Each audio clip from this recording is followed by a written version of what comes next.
Hmm, Gimana ya mubtada khobar ini? Kok Ana masih bingung? Mas Lukman, kayaknya anak perhatiin antum lagi bingung nih mas, kenapa mas? Iya nih Wan, Ana masih bingung tentang mubtada khobar. Kira-kira antum bisa jelasin nggak Wan? Bisa sih mas, tapi baiknya kita tanyakan aja ke Ustadz Ami supaya lebih jelas dan gamblang gimana mas? Masya Allah, ide bagus tuh Wan. Yuk kita tanyain. Assalamualaikum Ustadz Ami. Mohon penjelasannya secara sistematis mengenai mubtada khobar. Berikut penerapannya di dalam kalimat. Terima kasih. Jazakumullahu khairan.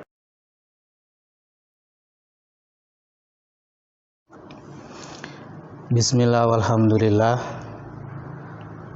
Alladzi arsala rasulahu bil huda wa dinil haq liyuhhirahu 'alad dini kullih walau karihal musyrikun.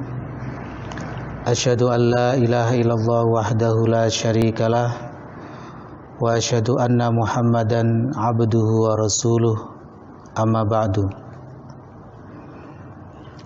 Alhamdulillah, segala puji bagi Allah. Semoga kita selalu istiqomah dan konsisten dalam belajar bahasa Arab, karena adanya upaya mempelajari bahasa Arab merupakan salah satu bukti cinta kita terhadap agama. Sahabat pintar, dalam bahasa Arab, model atau bentuk-bentuk kalimat atau ungkapan disebut dengan uslub atau tarkib. Saya pribadi menyebutnya dengan istilah konsep. Ada banyak uslub atau konsep dalam bahasa Arab, seperti uslub syartiyah, uslub tolabiyah, uslub na'at man'ud, badal mubdal, idhofah, adat ma'dud. Termasuk di dalamnya uslub mubtada khobar yang menjadi syahid atau tema pembahasan kita pada kali ini.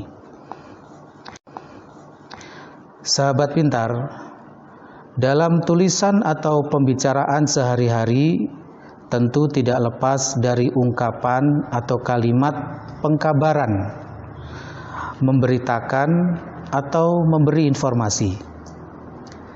Seperti contoh-contoh berikut, yaitu kalimat-kalimat yang bersifat pengkabaran atau memberikan informasi. Murid itu baru. Insinyur itu dari Jepang.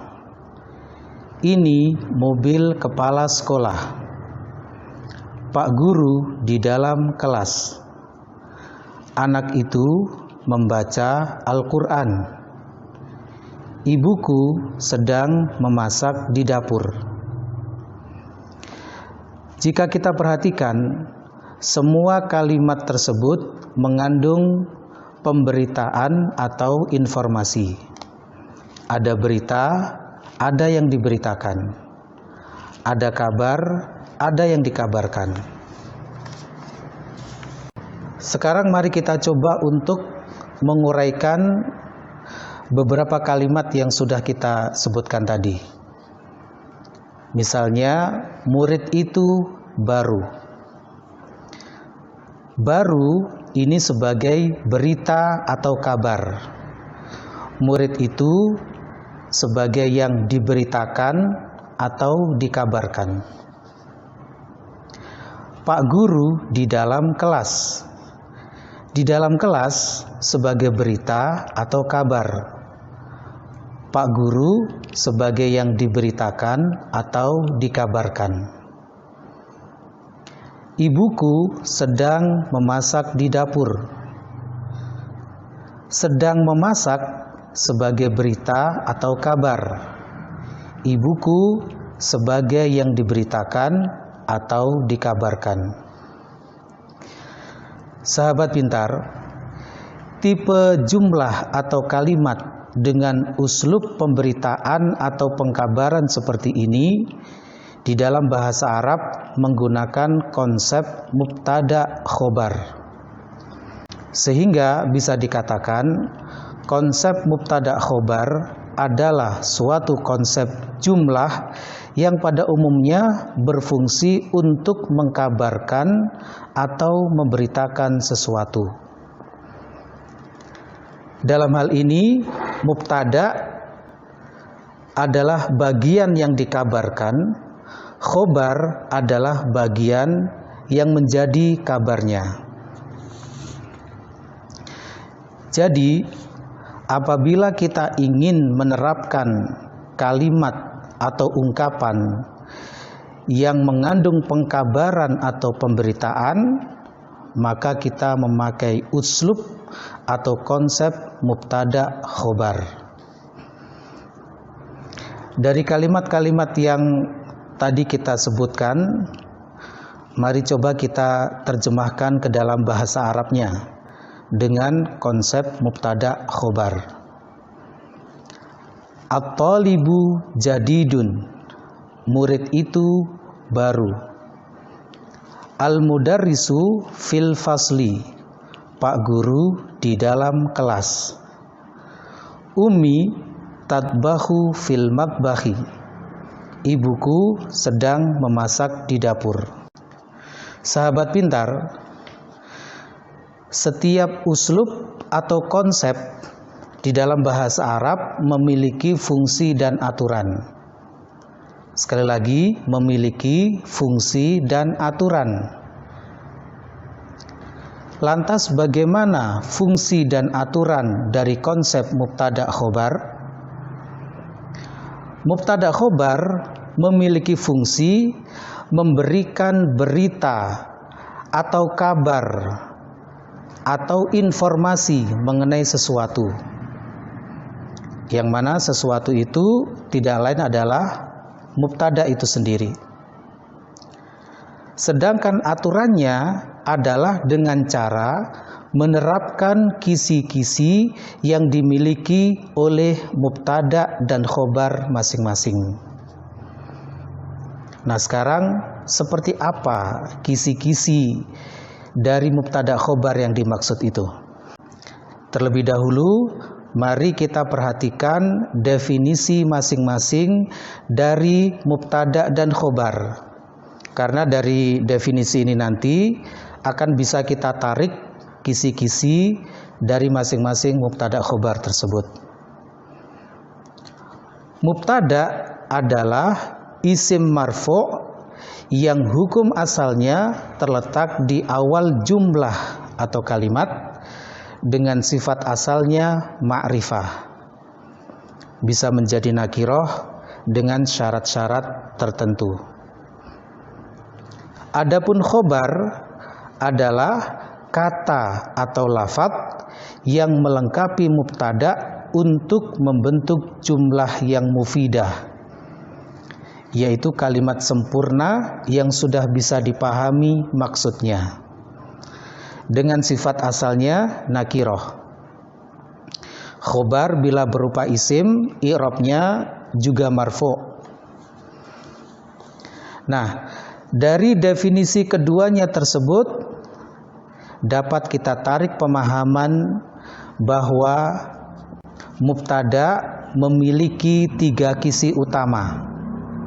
1, harus berupa isim. Jadi sekali lagi, mubtada itu harus berupa isim, tidak boleh fi'il atau huruf. 2, i'rabnya selalu marfu'. Mubtada selalu marfu', tidak mungkin mansub atau majrur. Dan yang ketiga, sifat asalnya adalah ma'rifah. Ini untuk mubtada. Adapun khobar juga memiliki 3 kisi utama. 1, khobar itu bisa berupa kata atau lafaz bebas, tidak harus berupa isim. Bisa berupa fi'il atau yang selainnya. Bisa pula berupa rangkaian-rangkaian, tidak harus isim. Yang kedua, i'rabnya marfu'.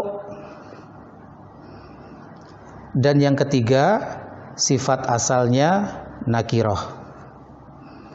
Nah, sahabat pintar, aspek berikutnya setelah tadi kita sudah memahami kisi-kisi dari mubtada dan khobar, berikutnya yang harus kita pahami terkait konsep mubtada khobar adalah bahwasanya antara mubtada dengan khobar memiliki ilaqah. Ilaqah itu keterkaitan, yakni kesamaan dari dua sisi. Jadi antara mubtada dan khobar itu nanti ada kesamaannya, dan kesamaan ini terjadi dari dua sisi. Satu, dari sisi jenis, yaitu kalau mubtada mudzakkar, khobar juga mudzakkar. Kalau mubtada muannats, khobar juga muannats.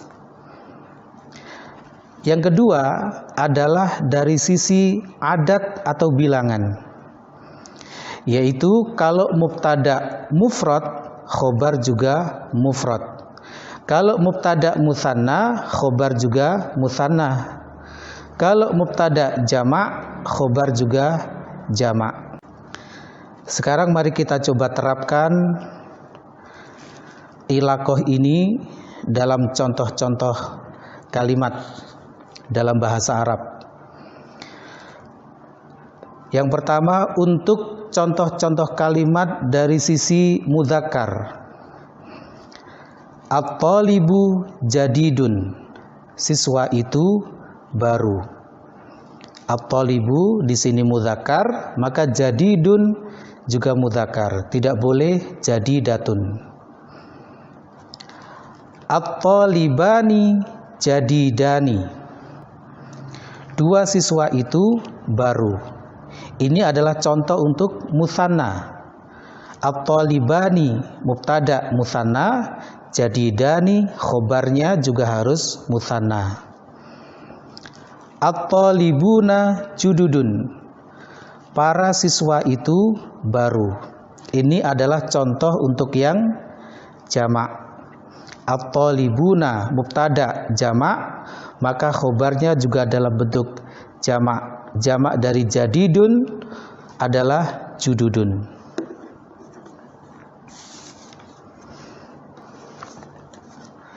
Berikutnya adalah contoh-contoh kalimat untuk muannats. At-talibatu jadidatun, siswi itu baru. Ini adalah contoh kalimat mubtada'nya mufrad dan muannats, maka khobarnya jadidatun. Tidak boleh at-talibatu jadidun. At-talibatani jadidatani, dua siswi itu baru. Ini untuk yang musanna dan muannats. At-talibatu jududun, para siswi itu baru. Ini adalah contoh untuk yang jamak muannats. Sahabat pintar, kisi-kisi serta keterkaitan mubtada khobar yang sudah kita pelajari tadi, itulah sebenarnya yang menjadi formula atau rumusan kaedah dalam membuat jumlah dengan uslub pengkabaran atau pemberitaan yang tak lain disebut konsep mubtada khobar. Jadi untuk bisa membuat suatu konsep mubtada khobar dalam sebuah ucapan atau tulisan, maka kita harus mengetahui kisi-kisi serta keterkaitan antara mubtada dan khobar. Jadi, jika kita ingin mengungkapkan sebuah jumlah yang berupa konsep mubtada khobar, maka terapkanlah rumusan kaidah tersebut. Perhatikanlah bagaimana kisi-kisinya, bagaimana ilaqahnya, keterkaitan antara mubtada dan khobar, ya, itu nanti berguna untuk membuat suatu kalimat atau jumlah dengan konsep mubtada khobar. Misalnya jika kita ingin mengatakan dalam bahasa Arab, rumah itu besar. Rumah itu besar adalah konsep mubtada khobar, karena kalimat ini mengandung unsur pengkabaran atau pemberitaan mengenai rumah. Rumah itu besar. Rumah bahasa Arabnya baitun sebagai mubtada. Besar bahasa Arabnya kabirun sebagai khobar. Mari kita terapkan kisi-kisi dari mubtada tadi. Mubtada itu isim, marfu', ma'rifah. Maka jadilah al-baitu. Al-baitu memenuhi kriteria tadi. Al-baitu secara i'rabnya marfu', dia juga berupa isim, dan secara sifatnya adalah ma'rifah dengan adanya alif lam. Al-baitu. Kemudian kabirun kita terapkan padanya kisi-kisi dari khobar. Khobar itu berupa kata bebas, i'rabnya marfu' dan sifatnya nakiroh. Maka jadilah kabirun. Kabirun ini adalah lafadz yang secara i'rabnya marfu' dan sifatnya nakiroh dengan adanya tanwin, dan di sini dia berupa isim.